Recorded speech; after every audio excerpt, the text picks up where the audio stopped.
You. Okay, thank you very much, Regina. Please, Sheila, Donna, join me. Good morning, everybody. For those of you who don't know me, my name is Salimul Haq. I'm currently the director of the International Center for Climate Change and Development in Dhaka, the Independent University of Bangladesh. I'm also a senior fellow of IIED, the International Institute for Environment and Development, who are one of the co-organizers of this event. And I started this event many, many years ago. I think we're the 16th D&C Days here right now. We started it as a one-day adaptation day event many years ago at the COP. It's grown since then, so it's a pleasure and a privilege to be here. So what we're going to do in the next, how long do we have, Bettina? Is to give you a little bit of a flavor of what's happening at the Conference of Parties, at the negotiations. None of us are negotiators, but we are observers of the process, and I'll invite Donna and Sheila to share their views of what's happening. But before I do that, I want to just give you an update on where we are. And this has come to me by my colleague Achala, who many of you will know, who provides support to the least developed countries group of negotiators as of last night. So as of last night, we have some progress. We now have the COP presidency taking over. You know that so far we've been having the subsidiary bodies meeting, the SUBSTA and the SBI. Those are now over, and the COP presidency starts, and so we are now in the official COP as of now. One of the accomplishments, if one might call it that, is that the APA has been completed. How many people know what APA stands for? Can I see a hand? That's not bad. It's the Ad Hoc Committee on the Paris Agreement, which is now over. It's completed, it's started. We now have the Paris Agreement, and we will move into the implementation of the Paris Agreement. Ministers have started arriving and will start taking over the negotiation process from tomorrow onwards. There are 4 high-level sessions being organized over the course of the week. There are a few issues that were not resolved, that are never resolved in the first week. They always go to the political leaders. Finance is always one of them. This year, loss and damage is one of these issues which we, the vulnerable countries, have been raising. And then differentiation between Annex 1 and non-Annex 1 is always an issue.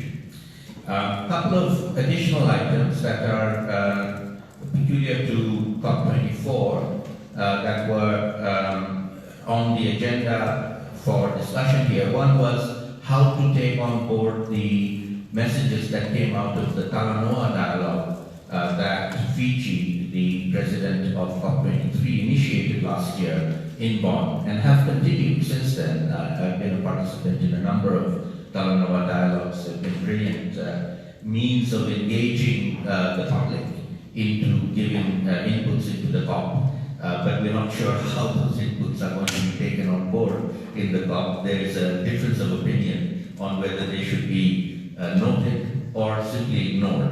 And we shall see what happens with the ministers. And the final point I want to share, for those of you who have been following this, is the adoption or the recognition of the IPCC Special Report on 1.5. As you all know, we heard yesterday from Deborah here, a presentation on that. So the issue, and this is a very good illustration of how the text language of the negotiations is so peculiar. So does anybody know what the issue is? The issue is one word. One group of countries want to note the IPCC report. Another group of countries want to welcome the IPCC report. For most of us, it doesn't make any difference. But I can tell you it makes a huge difference. This is an extremely politically sensitive issue. The group of countries that don't want to welcome are Saudi Arabia, the United States, Russia. The group of countries that want to welcome, because we are the ones, the COP are the ones who asked the IPCC to produce the report and should welcome its result, are all the other developing countries, particularly the most vulnerable countries, who are sticking to the word welcome. And they're not going to accept changing the word welcome to just simply noting it. We shall see what happens. This has actually gone to the ministers. They had an argument about it last night. We weren't able to resolve it, and the chair of the SUBSTA has taken it, passed it on to the ministers. So it's an illustration of how for outsiders who are not inside the negotiations, the arguments can seem very arcane, and you don't understand why are people arguing about what seems like a very simple issue, but it isn't. Every word, sometimes even a comma, can make a big difference. I know a couple of people in the audience are negotiators, and I'll come to you in a few minutes and ask for your opinions and views to share with the rest of the audience. But basically what we are trying to do here in this session is to enable people who are not negotiators to find the best way to follow negotiations most effectively. And I'll give you a little bit of my advice, and then I'll pass it on to Donna, who's been doing this for some time, to share her experience, and then we'll hear from Sheila, who's actually doing things on the ground in terms of practice. And the idea of the Development Climate Days is to link practice with the global discussions, each of us doing it in different ways. So for those of us who are non-negotiators, and we're coming to a COP for the first time, our way of following it is to pick the part of the COP or the Paris Agreement in this case that you are interested in. If you're interested in adaptation, you go to Article 7. If you're interested in mitigation, you choose the article. You have to pick which one is of relevance to your work. And then attend those sessions, find out who the negotiators are for that, find out who the non-negotiating observer groups are. There are a number of observer groups. There's the Rainbow group, there's the CAN group, there's the Youngo group. There are many groups, women's group. Join one of those groups and associate yourself with people who follow those issues, learn from them, and they can interpret and help you understand. And then if you're really interested in continuing the relationship, you can do that during the year with your own country negotiators who are the negotiators in the COP. And it will take some time for you to get some level of knowledge and expertise in following the negotiation process. It's not easy to do immediately, but if you're interested enough to do it, then you can continue. The very fact that you're here in Katowice at COP24 is an opportunity for you to do that. So I hope all of you will do it over the course of the next week. So I'm going to stop talking now and hand over to Donna, ask her to share her views and a bit of her experience of how she got into the process and how to follow it as well. And then we'll ask Sheila to share her thoughts as well. Donna. Hello, can you hear me? Good morning, everyone. I am Donna from the Red Cross Red Crescent Climate Center, and I'm here to share with you what we've been doing and how we've been doing things and how we actually see the strategic opportunities within the negotiation and how we link it on the ground. So, as a part of the Red Cross Red Crescent family, the Climate Center represents and works in close coordination with the Federation in engaging in the process. But for us, we don't engage only in the COPs. It's a continuing engagement. And so it's a process that builds on as time goes on. I would like to focus on four things in telling my story. One is the ambition. For the Red Cross family, it's very clear. The reason why we're here is because we already see the humanitarian impacts of climate change and how it makes vulnerable communities more vulnerable. And we've been consistent with this narrative. There was some point earlier in the game about negotiation and being consistent with the narratives. And I think this is really helpful. Not only because it gives you connect with the negotiators and with other parties, and they know exactly what your message is. So for the Red Cross to be able to really add value and contribute to the discussion, we have been following closely two items: adaptation and loss of damage.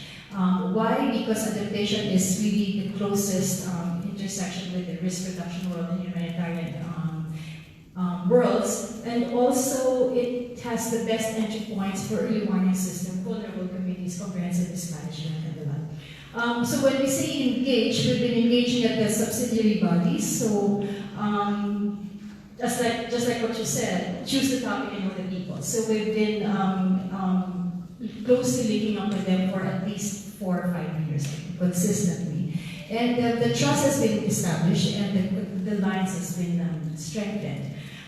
So in terms of narrative, really be consistent, keep the ambition alive, but keep it grounded and keep your messaging really concise and consistent. Second is always find various options. COP is not just about the end of the year kind of thing. There are a lot of options in terms of engaging, but also a lot of options in what we contribute. We contribute innovative approaches. We contribute things that actually work on the ground. And we contribute things that make a difference to the lives of the community. Again, linked with your ambition and giving options. And I think the entry point here is like the Talanoa dialogue. You are able to contribute there, as well as the newly created platform for the local communities and indigenous people, LCIEP. And I think this is really an important opportunity for us who are working on the ground to be heard and really be part of the process. Third is strategy. I think identifying the entry points, not only at the global level, but also how it connects to the national level. As auxiliary to the government, the Red Cross, Red Crescent family is in a very unique position wherein we work closely with government. So what we hear at the global level, we connect it in the national level, and vice versa. Whatever is happening, whatever we're doing at the community level, we connect it upwards. So I think finding these options and themes and entry points are crucial. And also one thing that is not really being maximized, I think, in the process are other platforms, like the Nairobi Work Program, the focal point forum. I attended it for the first time actually this year, and I found it very interesting talking about economic diversification. And things we're actually doing on the ground, and the process is just dying to get examples and dying to know what is happening. But on terms of strategy, communication is, as you all know, we speak different languages, and they speak really different set of narratives, and we say, okay, that's not the problem, we're simply on the ground. So I think having that strategy. And there's a word we use in the Philippines in disaster risk reduction. You make sure it's part of your muscle memory. So be consistent and in your strategy, just repeat and don't get tired. Last but not least, I think it's the attitude. We are in this together. Let's look at it in a positive way and be propositional. And I think when we feel there's a blockage here, find other ways. And I think the positivity will keep us going. Great. Thank you very much, Donna. To engage effectively in this process. So I'm now going to invite Sheila Patel, who spends most of her time with the slum dwellers in cities around the world. She represents the Slum and Shack Dwellers Association International. But she also is a member of the recently created Global Commission on Adaptation, which we heard about yesterday, and does a lot of representation at the high level at global events like this on their behalf. So I'd like to hear her experience on how to do this most effectively. Tips. First of all, I want to just thank the entire community of champions who are here today for being so supportive for my learning curve. I was dragged screaming and yelling into the last COP. I was traumatized because I was invited to speak at an event where many, very high-powered financial people just came in, said their speech and left. And everybody had to leave before me and another community leader had to speak. And it incensed me so much that somebody like me who never cries, I cried in furious anger to think of what would have happened to me, what would have happened to one of my community leaders if they were there. It was the most humiliating and disgusting experience. But it made me realize that the entire community of people that I represent face that every single day. Because exclusionary behavior has become a way of life in cities in general, and many of us do it unconsciously without understanding that the choices we make do that. So I've taken down every single thing you said, and we do it in our day-to-day life, because one of the most important aspects of our movement, and subsequently somebody who's an anthropologist and studies social movements says they only come up when the law doesn't work for you. Because if the law worked for you, you would be doing a project. But when the law doesn't work for you, where what you think is essential and necessary for survival is not acknowledged, then you need an aggregation of really large numbers of people to shout and scream, to say that your system doesn't work for us. So our involvement as a social movement is recent, we are just 20 years old. But it's very special because it's a movement where 80% are women. We tease the men in our network because we say you don't have patience, so you can't be central to this process. And they agree. And we grapple with our commitment to stay deeply local and to explore ways by which we engage the city, the state level, the provincial levels, the national levels, and the global levels. And for us, coming into the climate change process, we feel very comfortable with what we will need to do to address these different levels.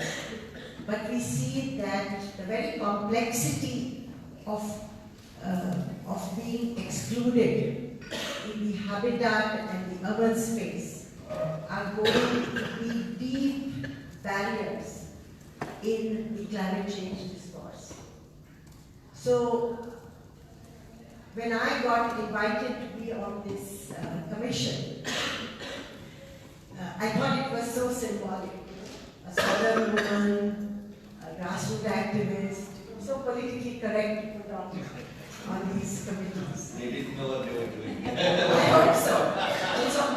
And so my presence in this event is to seek alliances. You're a very important and old friend whose hand I'm going to reach out to.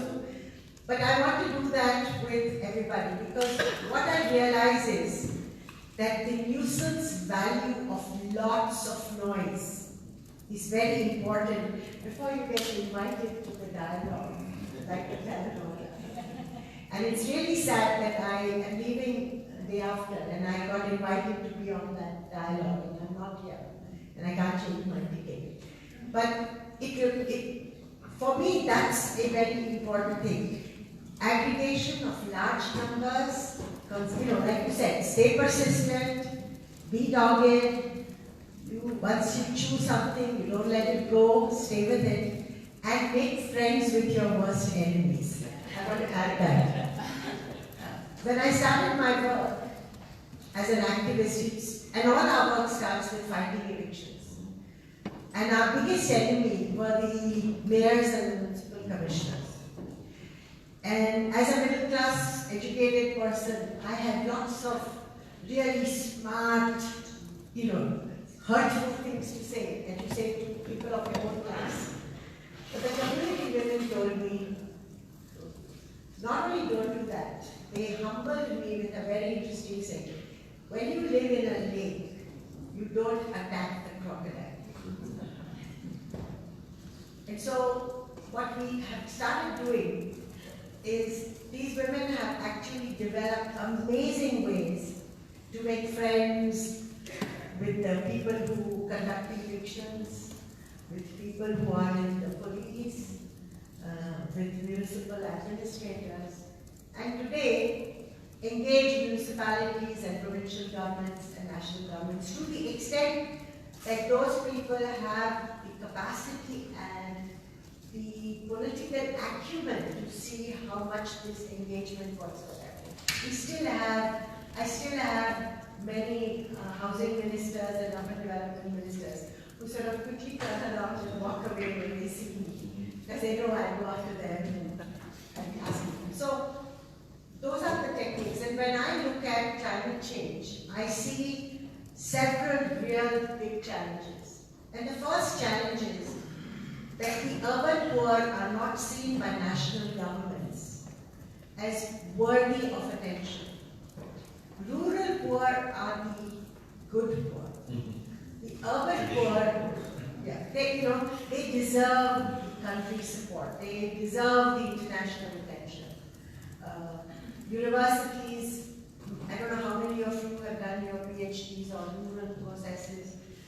The urban poor is not a burden. So it starts with that. And one of the biggest crises that does is you don't have identity. And so when you work in urban areas, you will realize that when there is a disaster, even international aid cannot reach them because they do not have the documentation to get real restitution. So when you're doing this kind of work, my plea to you, whether you are negotiators or your institutional arrangements are there, that you think of what you do. The way we deal with it is that when we have national crisis, we have a program called Know Your City, in which we produce our own identification for communities that have no identity, have no formal documentation. And so our group goes there. In the Philippines, for instance, when there are mudslides and people's houses go, these guys go there and they do a doc. They draw the map, they draw where the houses were, and they document the people, and they take it to the city authorities and say, these are the people. We can bring every one of them, we have testimonials. So we want to look at ways by rituals like this become part of the systems that we have. The other very important thing is that urban poor people, in their way of coping with resilience, treat heat and cold and rain and drought as part of their ongoing existence. And it's not celebrated as resilience. I get very annoyed. Oh, these are strong survival instincts. I remember David Satterthwaite came 7-8 years ago, and a bunch of people in Orissa just told him, oh, it's 46 degrees and we lost 4 people out of a heat stroke. So he said, that's climate. No, it happens every year. So these kind of things, we have to educate ourselves to understand that those are not natural in a sense, and there has to be something. And we are looking at ways by which habitat transformation can reduce the heat and things like that. The other thing which we don't understand is all these differences between mitigation, choose which one. We think all of them affect us. Sure. So for instance, right now we are fighting, we didn't know we were fighting mitigation. But there's a lot of investment going in infrastructure in all our countries. Ports are being redesigned, railways are being redesigned, public transport, solar farms, you just name them. These are going to create eviction challenges for undocumented people, both in urban and rural areas. And I'm just discovering a very interesting thing, that I was invited to be on various committees of northern organizations, and I realized that many northern development assistance, bilateral assistance, actually give technical assistance in the form of engineering firms doing these jobs for southern countries. And we are working in 3 places where the ports are being designed. And 50 to 100,000 people will be evicted if this happens. And when we talk to the engineering companies, they say, but you should go and talk to that government. We can't do this. We are just professional designers. So they take no ethical responsibility for this. We go and talk to the government. They say, but in the terms of reference provided for technical assistance, we were told that these issues will not be dealt by us, it will be dealt with them. So we are no man's land, or no person's land. And so I feel that somewhere this artificial difference in disaster, adaptation, all these words which create walls have been removed. on the ground it means, and even worse is that now that climate funds have overtaken development funds in terms of what cities are looking for. When we go and tell the city, okay, we want secure water points, we want to make sure that there is sewage treatment, we produce toilets. They say, but when we go to the climate funds, they say this has nothing to do with us, it is to do with SDGs. So, how many bits of people are you going to produce to say, this part of mine is resilience? And I think that, and the good thing that I heard in the conversations I had with many of you, is that there is an attempt, a strong attempt to articulate the convergence of SDGs and climate change. And that's something that has to be worked out. The second last thing is about the architecture of funding that is there today. My colleagues, many of you are here, when we asked you to write a proposal that would help people like us address this, they say it takes us so long to even get registered in those arrangements. And so my sense is, are we going to wait for 10 years for that architecture date, or are we going to find that sharp and new noise here? Absolutely. And the last thing is, there has to be a very robust understanding of how urbanization is going to transform cities. Most of the people that I have met here are working in rural areas. In the few instances where I was invited to be part of those organizations moving to cities, there is an amazing old-fashioned 19th century understanding of what that transition is going to be. And I think we have to work together to produce a more robust understanding of how quickly the metamorphosis of a rural identity turns into urban discontent. And so I would urge as an event of addressing urbanization and climate change, that this artificial divide, this inability to understand transitions is also achieved. And so finally, we as SDI work in 33 countries. We have an interesting informal alliance, again informal, with other networks of urban poor social movements. We're all struggling to be recognized, to be noticed in the climate space. And we would love to have some form of engagement in these programs where we come in as partners. Absolutely. Thank you. Great, thank you very much. A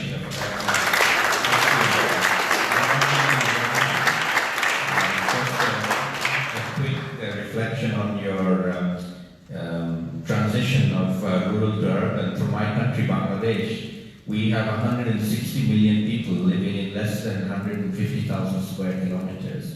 So the population density of the entire country is well over 1,000 people per square kilometer, which is almost the definition of a city. Yes. So it's effectively a city-state, effectively. Okay, I'm now going to open up the floor to both questions and contributions of people who wish to share reflections on what has happened here. The theme is what's happening in COP24 in particular, and I know a number of good friends, negotiators here who have been following. I'd like to invite Klaus from Austria to share a little bit. Klaus has been a member of the Adaptation Commission. He's very interested in issues related to adaptation. Klaus, would you like to just share some thoughts with us, and then I'll pass the microphone along to whoever else wants to do that. Thank you. Good morning, everyone. I would like to reflect a little bit on the issue of how to conclude on the substantive conclusions related to the special report. You must understand, when the special report has been requested 3 years ago, the science was not in a position to differentiate between the impacts between 1.5 degrees warming and 2 degrees warming.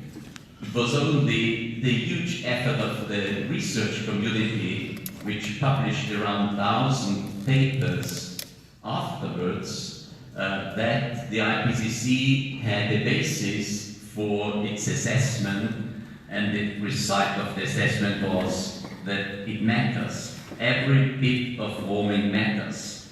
And this was, of course, not nice in the ears of those who still make a lot of money with selling fossil fuels.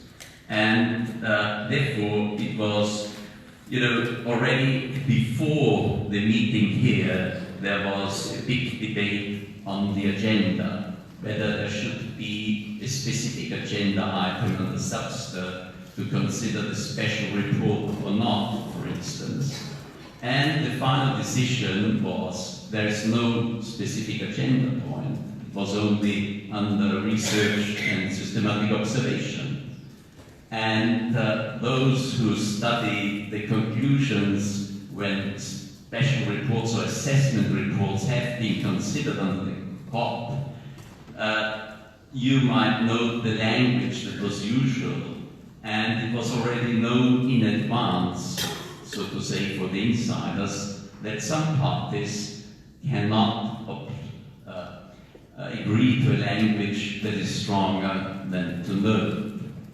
And what is now the lesson learned is that, contrary to earlier COPs, failure is an option for some parties.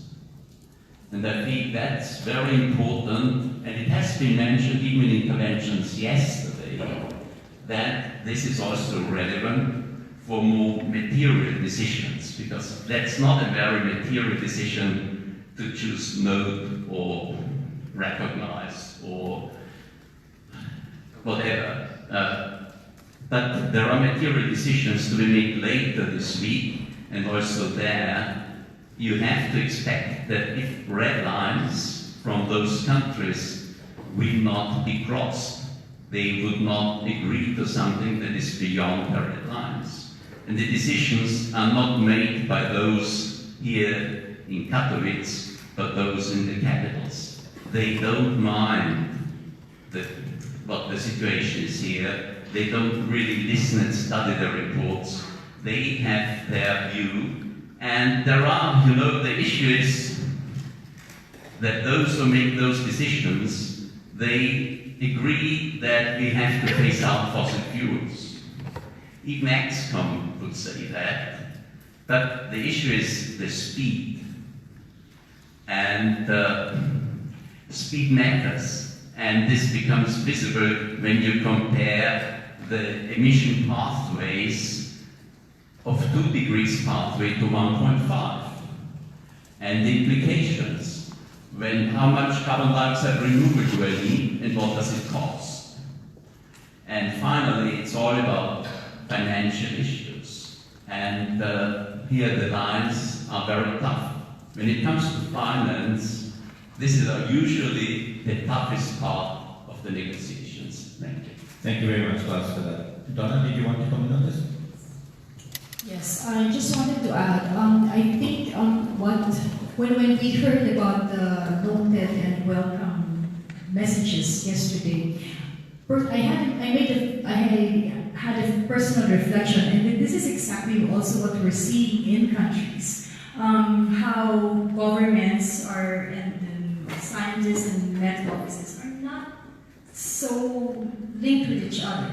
But I think I want to emphasize on the message yesterday on finding options on what to do next. And I would be really encouraged if the next coming week we can use this as an opportunity to engage with the parties and talk about, okay, even if with a note or welcome, that's a text there. I know it's important, but I think how we translate that on the ground is more important to us, those who are working in countries. And how we can immediately, right now, keep the narrative warm and engage with the negotiators. Okay, given this, let's do this, let's prioritize this, and that. I think that will keep us also moving and not be too stuck with the words on there.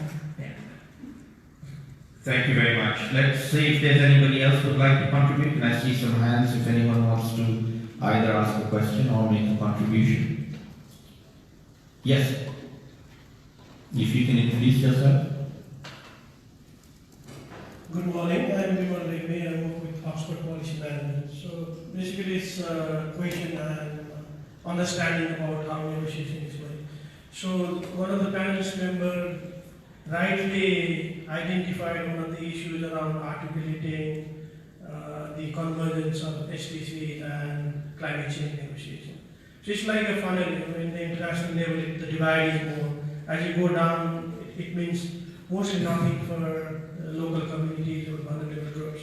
So I'm interested to know, is there any space or has this been an agenda of negotiation within the UNFCCC about convergence of SDGs and climate change, and how much space it has really got within the negotiating table? That is one thing. Maybe you can shed light on some of the issues around financing which has been debated. I heard that adaptation fund is within the debate now, and it is good to know a bit detail about what is going on within that. Thank you. Okay, I think in terms of agenda items, you cannot find that kind of convergence, but it's happening in the subsidiary bodies. Especially if there was a session yesterday on the NAS, and I think this is really the best opportunity for us to converge, not just the Paris Agreement and SDG, but also including, of course, the disaster risk reduction side. I have bias, of course, for Sundar. And I think these are opportunities to engage. The NAP process is there and it's happening, and it's not controversial at all, and there is space for us to do that. Also, in contributing in the area of loss and damage, there are work streams on comprehensive risk management where they try to unpack and actually emphasize the link of these three global agendas together, including even the World Urban Forum and the rest. And these are the technical aspects which are open for us to engage in, but not really political, and I think this is something that we can harness and emphasize. I don't know anything about the negotiations.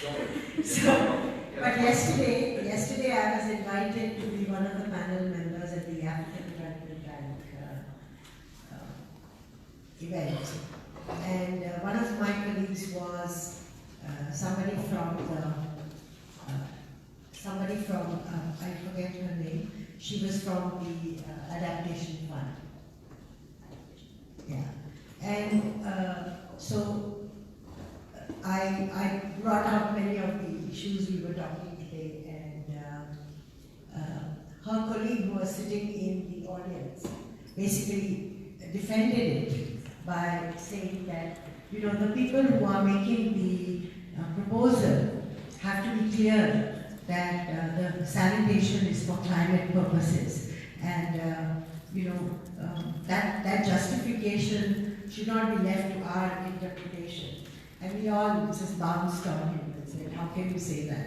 But I think what is happening is that the remits are so narrow that the reality on the ground and the fact that you have to produce a funnel effect requires serious challenging of the present architecture. And one of the things that we use, because we don't have many researchers and others working for us, we literally go to websites and we say, if the allocation is, say, 100, and you only use 15, that means something is wrong with the structure and the design of how you have done this, So the question is, how do you attack this process from a multifaceted environment? How do organizations, many of you are serious intermediaries to resources that come to us, how do you change the way in which you address this? Not just to pull down the money, but to challenge the very architecture of how that money is put there and who it goes to. And there have been many discussions about how 2/3 of the money just stays in the north and very little comes from the south. The guy, he had that report. So I think that when you said that finance is a very big issue, but there are lots of things where in the end it doesn't matter because the money doesn't come to you anyway. So there has to be a different way of dealing with this. Thank you. We have time for one or two more. Can I see some hands and we'll collect them? Can we get the microphone? Where's the other microphone? I had a question. Okay, go ahead. If you've got the mic, you get to speak. Yeah, thank you. Please introduce yourself. Sebastian Miller with Thomson Reuters. My question is for you. Can you stand up, please? We can't see who's speaking. Okay. My question is for you, Salim. So I understand the political implication or the diplomatic battles with the debate between welcoming or noting the 1.5 degrees Celsius report. I guess I'm unclear as to what are the actual physical or legal ramifications of welcoming versus noting. Apart from the actual signaling, political signaling that this results in, does it give ground for potential lawsuits? Does it give ground, or would it result in a potential different implementation of the Paris Agreement in domestic law? Like physically, concretely, what are the implications apart from political signaling? Thank you. Can I take a few more? Please keep your hands up for her to come to you and again introduce yourself. Could you stand up and introduce yourself, please? We can't see you. Catherine Cook, also Oxford Policy Management. I wanted to know, last night, I think with the SPI and Subster, they wanted to have a clear text by that point. Obviously there isn't, and there's still outstanding issues. They need to have this by Tuesday to continue and to reach agreement on the rule book by Friday. Clearly there's always delays, but I want to know what you think, or perhaps Salim or any other negotiators, in terms of raising ambition and the emissions gap that we have. What will happen? What's likely to be the outcome in terms of trying to raise ambition against the NDCs? Thank you. Any others? Yes, please, pass it on. I'm Ana Lima. I work for a university in Brazil, in Pará. I just wanted to say how much I appreciate what you said, Sheila, because whenever I think of climate change, I always think that it needs to be very local and based on context. But so many things you said are exactly the same as how I feel working in the Brazilian Amazon. How loss of identity and how the urban population is really crucial, and land use, in urban areas. So it was really refreshing to hear, and it made so much sense, and it's so equal, So it's really the global local that we need to do. But I don't understand much about the negotiations, but I really wanted to know more about the national adaptation plans and how, in my view, it seems like the negotiations are going to translate into the national adaptation plans, which are then actually going to be the practical things that happen on the ground. But maybe if you could comment a little bit on how how you see the maps working, and if what I said made sense or not. Thank you. If you wouldn't mind passing on the microphone, I'll ask my panelists to keep notes and then respond at the end. My name is Martin Lubitsky. I work with an international network for adaptation professionals, Plan Adapt.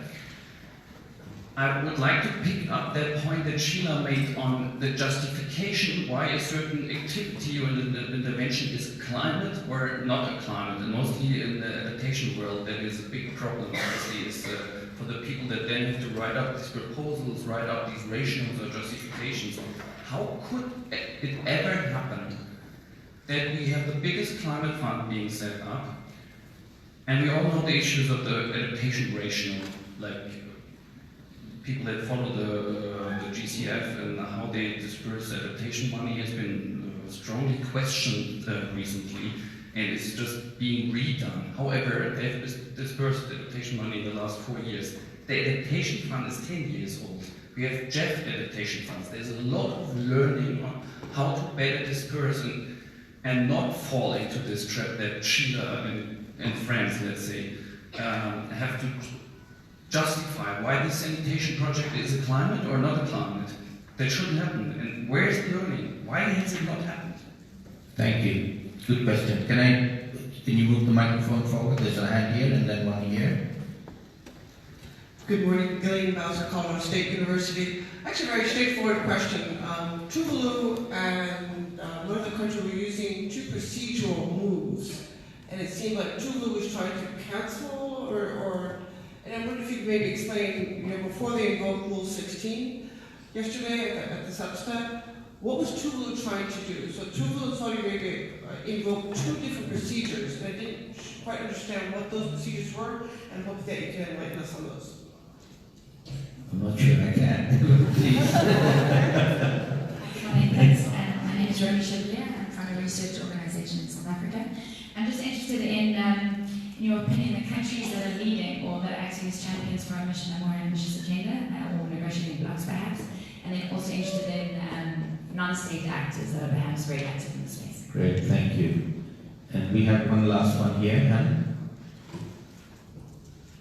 Thank you, Mr. Salim. Good morning, everyone. I'm Hanan Amin from Sudan, representing civil society organizations as a party as well. I need really your opinion, Mr. Salim, regarding the issues of pending issues and pending agenda, still like loss and damage and financial mechanism and flowing to develop of the developing countries from developed countries. In this regard, should we have like some sort of petition as CSOs to come up with a concrete point of view and a unique voice, like to have it whether from developing countries and developed countries at the same time? Thank you. Very good. Thank you very much. I'm now going to invite my panelists to share their reflections on pick any questions you want and give your responses, and then I'll wrap up this session and hand over to the next. Sheila, should start with Donna and then. I'll just focus on two things, on the NAP and the adaptation rationale. In country, although the NAP is a prescribed process, and a lot of countries are beginning to engage in that, I still feel there's a gap. It's very national, and for example, take the case of the Philippines.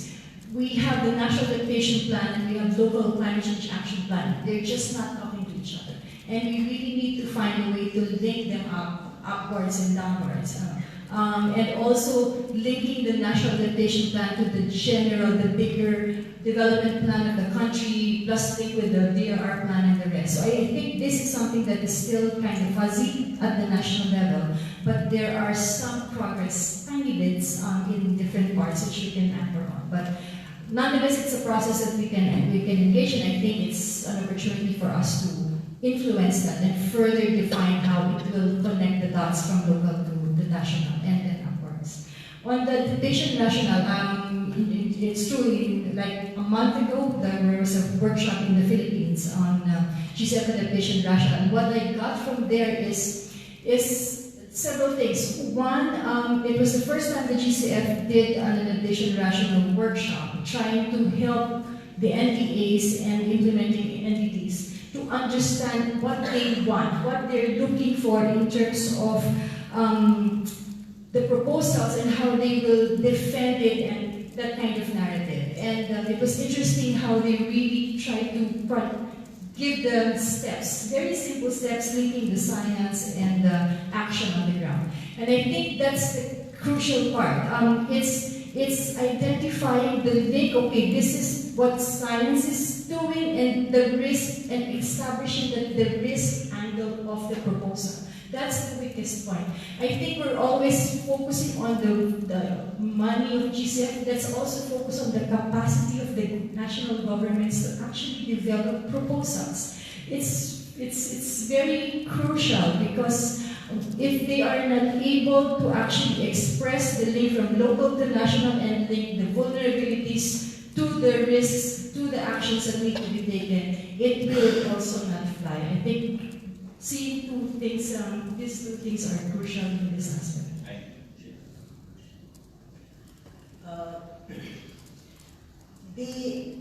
So first of all, thank you for making me feel that my rant was okay about urbanization.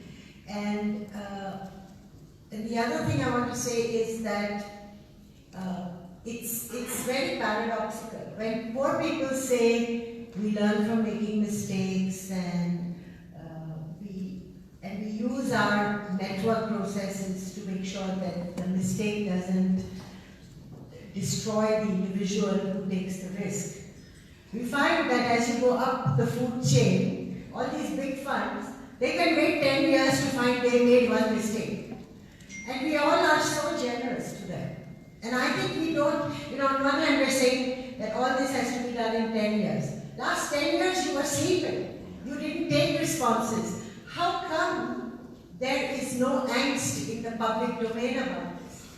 And I think that for me, I'm not saying, again, in the spirit of being in my own way, I'm a negotiator, I'm an arbitrator at very low levels, not like you guys.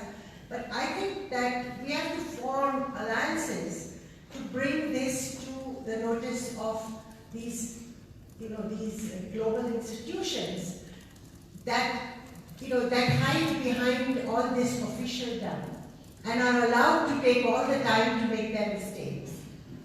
I'm saying the same thing with people who are technology providers. You sit somewhere in your lab and you produce things for poor people, then you dump them on us. We tell you that they don't work, then after 10 years you say, yeah, it didn't work. So I feel that, when you talk about all this urgency, why isn't the loop shut? Why do we end up looping with ourselves? So what new alliances do we need to make to allow this chain to be quicker and for, when a poor person mismanages money, the leader puts the tap in his neighborhood, he gets thrashed by everybody. And a fund gives the fund is given to somebody, he gets mismanaged. We don't see any heads being chopped. So I'm saying there's a lot of poor governance in this process, and we all have to stand up to that. We don't have time. We really don't have time. Sorry. Thank you very much, Sheila, for that. So I'm going to now wrap up in the interest of handing over to the next session and share with, I'm afraid not class, I'm sorry. So what I'm going to do is to share some reflections and then maybe respond to some of the questions within that. So for those of you who don't know this, I think many of you do know, this is my 24th COP. Right? So I've been to every single COP, and I'm going to share some reflections. Exactly. So one of my friends asked me, why do you keep coming and sitting? Does it make you depressed? I say, it does make me depressed. But for a global problem of the scale of climate change, it's the only global governance treaty we have. It's not good, it's not perfect, it's far from perfect, but it's the only one we have. So unless we engage in it, we're not going to get any kind of global impacts. And over the years, the one thing that to me has made a big difference, I said this yesterday, I'm going to repeat it now, is we do have the Paris Agreement. And the Paris Agreement, in my view, is an extremely forward-looking, liberating agreement because we have now agreed how we are going to tackle the problem. And implementing that agreement does not require more negotiations. It requires people doing things, multiple stakeholders at local level, urban level, rural level, everybody. All of us, every single person in this room is an implementer of the Paris Agreement in and of ourselves, and we don't need another negotiating text to tell us what to do. We know what to do, we can do it. And I'll give you a very good example of that. Even though Mr. Trump has officially withdrawn from the Paris Agreement, that doesn't mean the Americans have withdrawn. There's a pavilion in the COP with the American people there. We are still in. They're still in. All my friends are still in. They haven't left the Paris Agreement, they're in the Paris Agreement. And in fact, if you look at the US's track record on emission reduction, they're actually going to meet their Obama commitment.